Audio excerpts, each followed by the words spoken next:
Hello guys, welcome to my channel. आज हम DElEd first semester में फर्स्ट चैप्टर पढ़ने जा रहे हैं, संख्या तथा संख्यात्मक का बोध, अंकों का ज्ञान, स्थानीय मान। तो चलिए स्टार्ट करते हैं। सबसे फर्स्ट टॉपिक है हमारा नंबर। नंबर क्या होता है? कितनी वस्तुएं हैं का जिससे बोध होता है उसे संख्या कहते हैं। जैसे 1 2 3 4, तो ये सब सारी हमारी क्या है? नंबर्स हैं।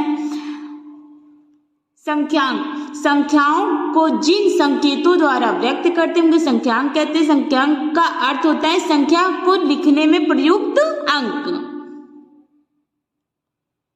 प्राकृतिक संख्याएं क्या होती हैं? गिनने के लिए प्रयुक्त होने वाली संख्याएं प्राकृतिक संख्याएं होती हैं। जैसे 1 2 3 4 प्राकृतिक संख्याएं कहलाती हैं।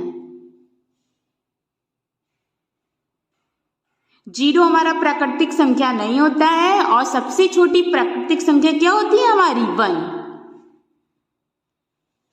अभाज्य संख्याएं क्या होती हैं? वे सभी संख्याएं जो एक तथा स्वयं के अतिरिक्त किसी अन्य संख्या से पूर्णतः विभाजित ना हो तो वो हमारी अभाज्य संख्या या प्राइम नंबर कहलाता है। तो देखिए जैसे 2 है वो 1 से भी कटेगा और सिर्फ 2 की टेबल से ही कट होगा। 3 है 3 1 से ही कट होगा या 3 से ही कट होगा। 5 है 5 1 से या फिर खुद ही 5 से। तो ये सारी हमारी क्या है? प्राइम नंबर्स हैं। तो जो 1 होती है वो ना अभाज्य संख्या होती है और ना भाज्य संख्या होती है। और सबसे छोटी हमारी अभाज्य संख्या होती है 2। भाज्य संख्याएं वे सभी संख्याएं जो एक और स्वयं के अतिरिक्त कम से कम एक और अन्य संख्या से पूर्णतः विभाजित हो जाए वो क्या होती है? भाज्य संख्या होती हैं। तो देखिए जैसे 4 है ये 1 से भी 4 खुद से भी और 2 से भी हो सकता है, कट हो सकता है। तो ये हमारी क्या है? भाज्य संख्या। 6 है वो 1 से 6 से 2 से 3 से सबसे कट हो सकता है। तो ये सब सारे नंबर्स क्या है? सो ऑन, ये सारे नंबर हमारे क्या हैं? भाज्य संख्याएं हैं। अब पूर्णांक इंटीजर क्या होता है? सभी पूर्णांक संख्याएं तथा ऋणात्मक संख्याएं पूर्णांक कहलाती हैं। सभी पूर्ण संख्याएं तथा ऋणात्मक संख्याएं पूर्णांक कहलाती है। जैसे माइनस से लेके प्लस तक, जैसे -1 -3 -2 -1 0 1 2 3, इधर माइनस में इधर प्लस में सारे नंबर्स हमारे क्या पूर्णांक कहलाते हैं। परमेय संख्याएं, परमेय संख्या वे सभी संख्याएं जिन्हें P/Q या Q नॉट इक्वल टू 0, मतलब Q 0 नहीं हो सकता, के रूप में व्यक्त किया जाता है वो हमारी क्या होती है? परमेय संख्या होती हैं, रिलेशनल नंबर। तो फॉर एग्जाम्पल जैसे 5 है तो देखिए 5 के नीचे 1 है तो ये P/Q के फॉर्म में है। -2 जिसके नीचे 1 है तो ये क्या हो जाएंगी? हमारी सारी परमेय संख्याएं हो जाएंगी। अपरमेय संख्याएं वे सभी संख्याएं जिन्हें P/Q के रूप में व्यक्त नहीं किया जाता उन्हें अपरमेय संख्या कहते हैं। जैसे √2 √3 √5 इत्यादि। स्थानीय मान, प्लेस वैल्यू। तो स्थानीय मान किसी संख्या में प्रत्येक स्थान के संगत अंक का मान अलग अलग होता है। तो देखिए फॉर एग्जाम्पल में 5649 लिखा हुआ है। तो देखिए अब इसका सबका हम कैसे स्थानीय मान निकाल सकते हैं उसको देख लेते हैं, कैसे हम स्थानीय मान निकाल सकते हैं। तो देखिए पीछे से पढ़ते हैं इकाई, दहाई, सैकड़ा, हजार। इसी को हम इंग्लिश में पढ़ते हैं वंस, टेंस, 100, 1000। तो देखिए अगर आपसे पूछे 9 का स्थानीय मान क्या होगा तो देखिए 9 इकाई में तो इसका मल्टीप्लाई किससे होगा? 1 से, तो 9। 4 का स्थानीय मान तो 4 देखिए दहाई में तो 4 का मल्टीप्लाई 10 से होगा, मतलब 10 से होगा तो 40 हो जाएगा। 6 सैकड़ा, तो देखिए 6 का स्थानीय मान होगा 6 सैकड़ा में, इसका मल्टीप्लाई किससे होगा? 100 से। 100 में कितने जीरो होते हैं? 100। 100 में कितने जीरो होते हैं? 2, सॉरी। तो इसका आ जाएगा मल्टीप्लाई 600। अब 5 का आपसे पूछ ले 5 का स्थानीय मान तो देखिए किसमें लिखा है? इकाई, दहाई, सैकड़ा, हजार। तो 1000 में कितने जीरो? 3। तो वही 1000 से मल्टीप्लाई हो जाएगा, तो ये क्या आ जाएगा 5000।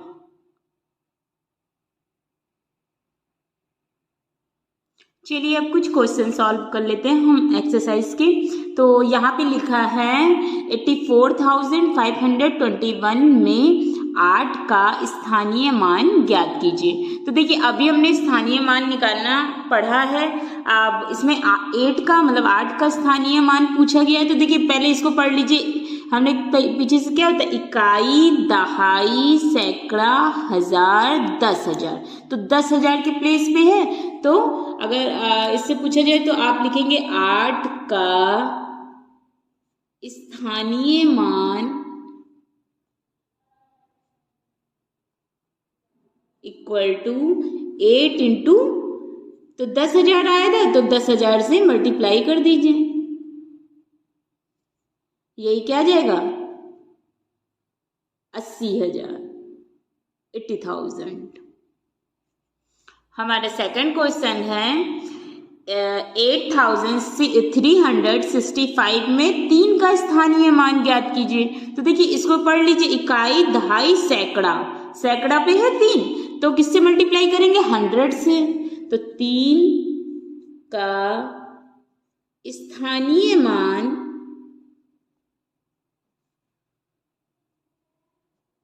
3 इंटू 100, ये हमारा आ जाएगा 300।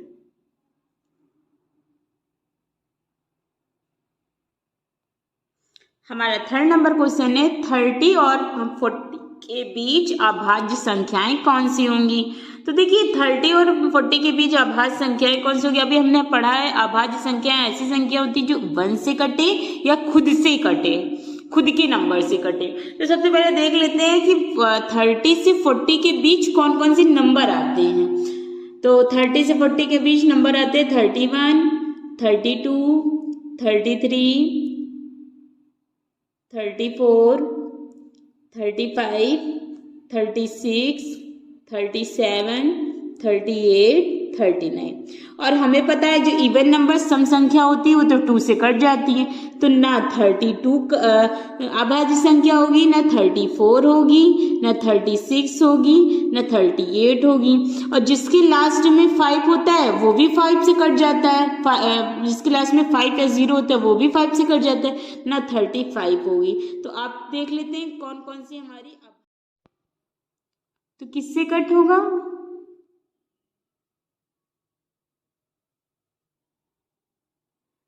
तो 35 भी से कट हो, 5 के टेबल से कट हो जाएगा। तो देखिए 31 है जो 1 की टेबल से कटेगा और या खुद की टेबल से,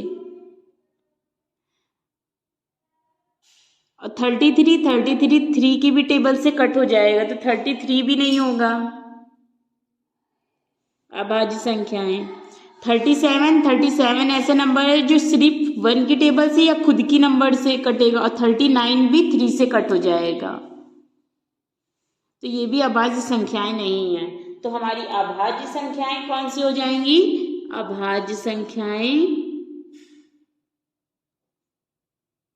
इक्वल टू 31, 33।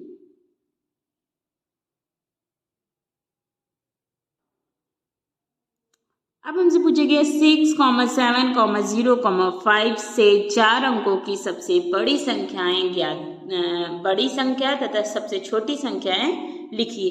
तो देखिए जो नंबर है जैसे लिखा है 6, 7, 0, 5, आपसे कहता है सबसे बड़ी संख्या, तो सबसे बड़े नंबर से छोटे नंबर तक लिख दीजिए, सबसे बड़ी संख्या हो जाएगी।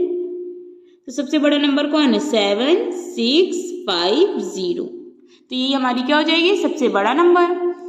अब सबसे छोटा नंबर क्या होगा, तो देखिए 4 अंकों की पूछी है ना, अगर इसमें 0 ना होता तो सबसे छोटी नंबर से सबसे बड़े नंबर तक लिख देते, वही हमारी सबसे छोटी संख्या हो जाती। लेकिन 0 है तो अगर हम 0 आगे लगा देंगे तो बाद के 3 नंबर सिर्फ 3 अंकों की संख्या पता चलेगी।